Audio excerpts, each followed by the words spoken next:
inspiré, c'est le week-end sur IDFM. Et on retrouve Franck Séninger, bonjour. Oui, bonjour. Merci d'avoir accepté mon invitation pour parler de votre nouveau recueil de nouvelles, À mourir de rire. C'est paru aux éditions Amfortas. Pour nos auditeurs fidèles, nous nous étions déjà entretenus en ce début d'année pour Je m'appelle Aspasie, prix de l'Orvan littéraire, paru également aux éditions Amfortas. Alors depuis, vous avez été assez prolifique parce que vous nous faites découvrir ce recueil, À mourir de rire, à un titre déjà évocateur. Oui, parce que Je m'appelle Aspasie, c'était un livre assez gros, c'était 706 pages. Oui. Et donc certaines personnes m'ont dit ce serait bien d'avoir quelque chose d'un petit peu plus léger.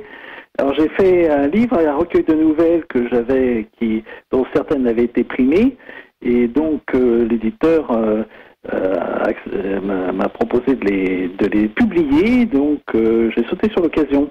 Alors justement, l'une des nouvelles qui fait partie de votre recueil, qui en compte 8, elle s'intitule Reproduction interdite. Elle a reçu le prix Césare Pavese, je ne sais pas comment si j'écorche pas le nom. Ça, oui, Césare Pavese, voilà. Avec l'accent. Alors, Reproduction interdite, c'est la première nouvelle.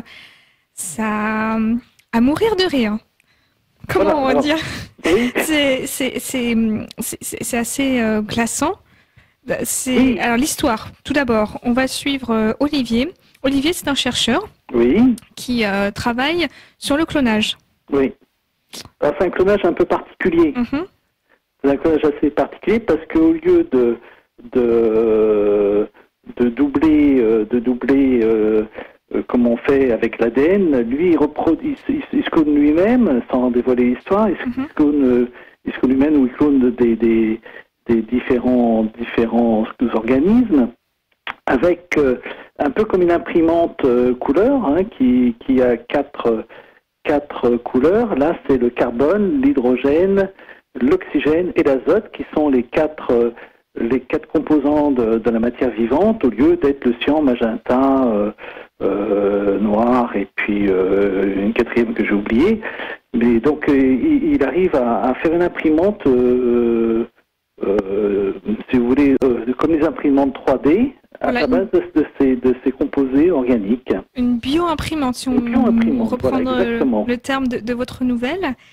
Et là, c'est une extraordinaire prouesse technologique. Il arrive à cloner lui-même, à se cloner. Oui, il arrive à cloner et puis... et là, c'est une drôle de découverte. Voilà, en fait, le recueil a quand même un fond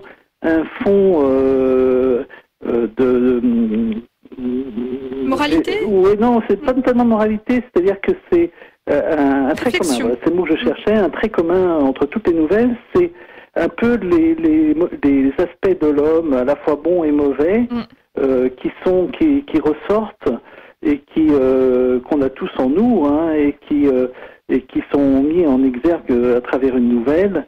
Et c'est vrai que parfois c'est un petit peu glaçant. Oui. Et donc dans cette première nouvelle, il se retrouve face à lui-même. Et c'est pas toujours évident de se retrouver face à soi-même. Non, surtout lorsque l'on découvre la vie de ce chercheur, qui n'a pas non plus une vie simple. Oui. Et du coup, ça ne fait qu'ajouter à la complexité de cet homme. Et on ne va pas dévoiler effectivement parce que c'est du suspense. La dernière nouvelle, c'est qu'il y a une chute qui surprend le lecteur. Donc. Et c'est le cas. Et quand je dis que c'est glaçant, c'est comme beaucoup, je dirais, lorsqu'on évoque le clonage, souvent on est effrayé par cette technologie. Et là, on a une piste pour... Ah ben là, on en parle beaucoup. Il y a beaucoup de films qui sortent avec, notamment dans Star Wars et tout, avec les clones, etc. Mais il y a d'autres. Et c'est vrai qu'on ne sait pas où ça peut aller. Et d'ailleurs, jusqu'à maintenant, les clones des animaux vivent moins longtemps que l'original. Donc c'est qu'on n'est pas réussi encore à maîtriser complètement les processus de la vie. Mais dans cette bio-imprimante, effectivement, il maîtrise pas mal de choses, sauf lui-même. Et c'est ce qui est assez étonnant et très original dans cette nouvelle qui a donc reçu un prix et qui ouvre ce recueil. On continue, on voyage avec vos nouvelles. Oui. Et je voulais m'arrêter sur celle qui a donné le titre à votre recueil, À mourir de rire. Oui. Car cette expression commune que l'on emploie souvent lorsque on assiste... Même en langage MDR, PTDR, voilà, c'est ça. Ces choses-là. Et on se dit, c'est souvent ce que l'on dit lorsque l'on sort d'un spectacle qui a été très drôle, avec beaucoup d'effets comiques. On dit, c'est à mourir de rire. Oui. Sauf que là, c'est à prendre au sens premier. Oui, au sens littéral, oui, voilà. de la lettre. Et c'est assez, là encore, étourdissant. On va suivre un jeune comique qui a déjà un nom assez particulier. Pouvez-vous nous le rappeler? Oui, il s'appelle Pantoufle. En plus, alors il a un nom particulier et on découvre au cours de la lecture de cette nouvelle que c'est le nom que ses parents lui ont donné, qui aussi a un nom de famille, enfin bref, un jeu de mots naît à travers ce prénom et ce nom. On le découvre à la lecture. Ouais. C'est un homme, presque un personnage, car il a un physique particulier, et il fait de cela un atout, c'est-à-dire qu'il en joue sur scène. C'est un humoriste. C'est un humoriste, oui. Il y a un vrai succès, parce que ça marche, ces spectacles sont drôles, mais trop drôles. Voilà, ça pose des problèmes, effectivement, parce que il y a des personnes qui se trouvent mal dans la salle, tellement il est drôle, et c'est vrai que ça peut poser... c'est intéressant dans cette nouvelle, je l'ai écrite parce que c'est assez intéressant de se dire jusqu'à quel point, effectivement, le droit l'emporte sur la liberté, parce que est-ce qu'on a le droit de faire se trouver mal des personnes dans une salle au point qu'on appelle le SAMU? Est-ce que c'est pas un danger public? Donc en question de santé publique, ça pose des questions. Voilà, surtout et pourtant c'est un comique. Voilà, c'est un comique. Cette question de santé publique va remonter jusqu'au sommet de l'État, car au final c'est comme la vie... la vie de gens qui est en jeu, parce que à chaque représentation, il y a des victimes. Oui. Et on s'interroge. Il y a même d'ailleurs une scène dans la nouvelle où notre humoriste est invité sur un plateau télévision. Donc on imagine que là, c'est un public encore plus large qu'une salle pleine de spectateurs. Là, c'est des téléspectateurs à l'échelle du pays. Oui. Et forcément, les effets, s'ils sont les mêmes, ça peut être vraiment une catastrophe sanitaire. Et effectivement, on s'interroge jusqu'où va-t-on c'est pas un terroriste, finalement. Voilà, il est question. Il est question d'anthrax, de virus. On se demande, mais quel est finalement le pouvoir de cet homme pour arriver à de telles fins, et il est question, c'est pas un terroriste, et pourtant il faut l'empêcher de nuire. Exactement. Par tous les moyens, malgré la résistance. Il y a quand même des personnes qui veulent aller le voir. Oui, parce que c'est toujours pareil. On est attiré par ce qui est dangereux, ce qui est interdit, et là, le ministre, toutes les personnalités s'emparent du sujet, car il faut intervenir, et on va pas dire une nouvelle fois la chute, mais là encore, ça évoque le fond de la nature humaine. Voilà, c'est pas très reluisant.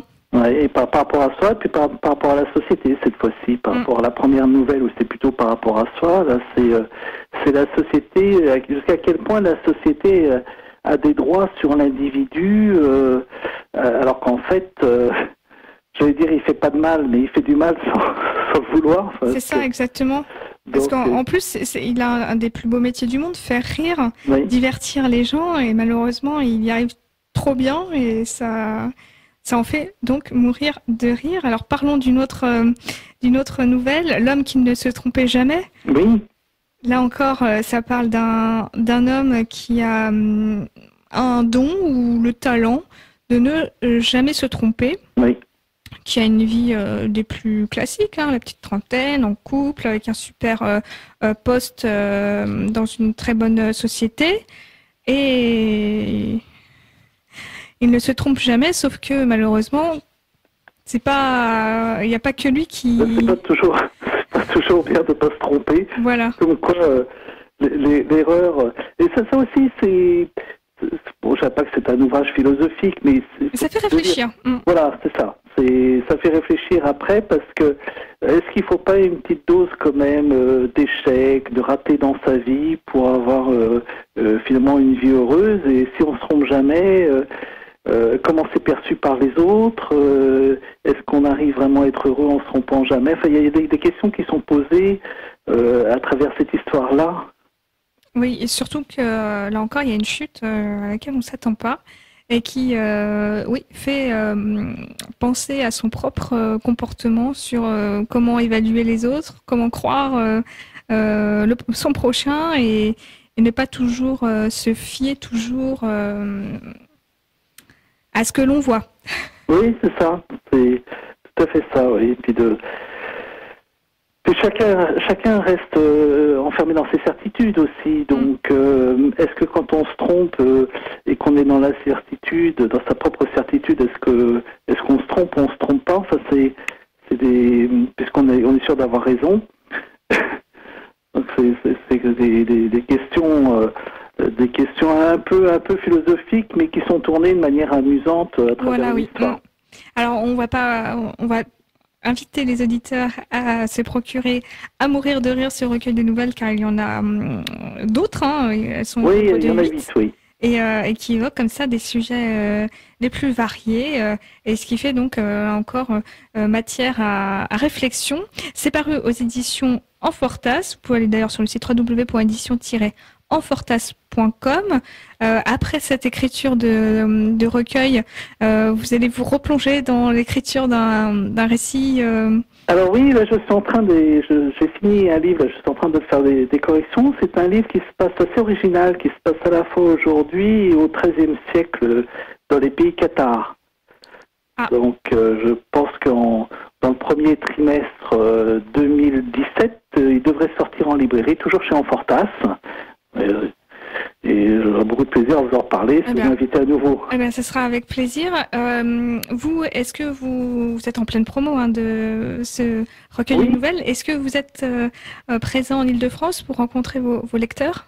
Alors oui, je serai au salon du 16e, le 3 décembre. Alors c'est noté, le 3 décembre, le salon du livre proposé dans le 16e arrondissement de Paris. Voilà, donc il suffit de cliquer sur les moteurs de recherche, vous trouverez très facilement l'adresse et puis les modalités pour vous rendre sur ce salon où vous pourrez rencontrer Franck Séninger pour À mourir de rire, son dernier ouvrage, un recueil de nouvelles paru aux éditions Enfortas. Merci à vous, Franck Séninger. C'est moi qui vous remercie, Laurence. À très bientôt. À bientôt. Au revoir.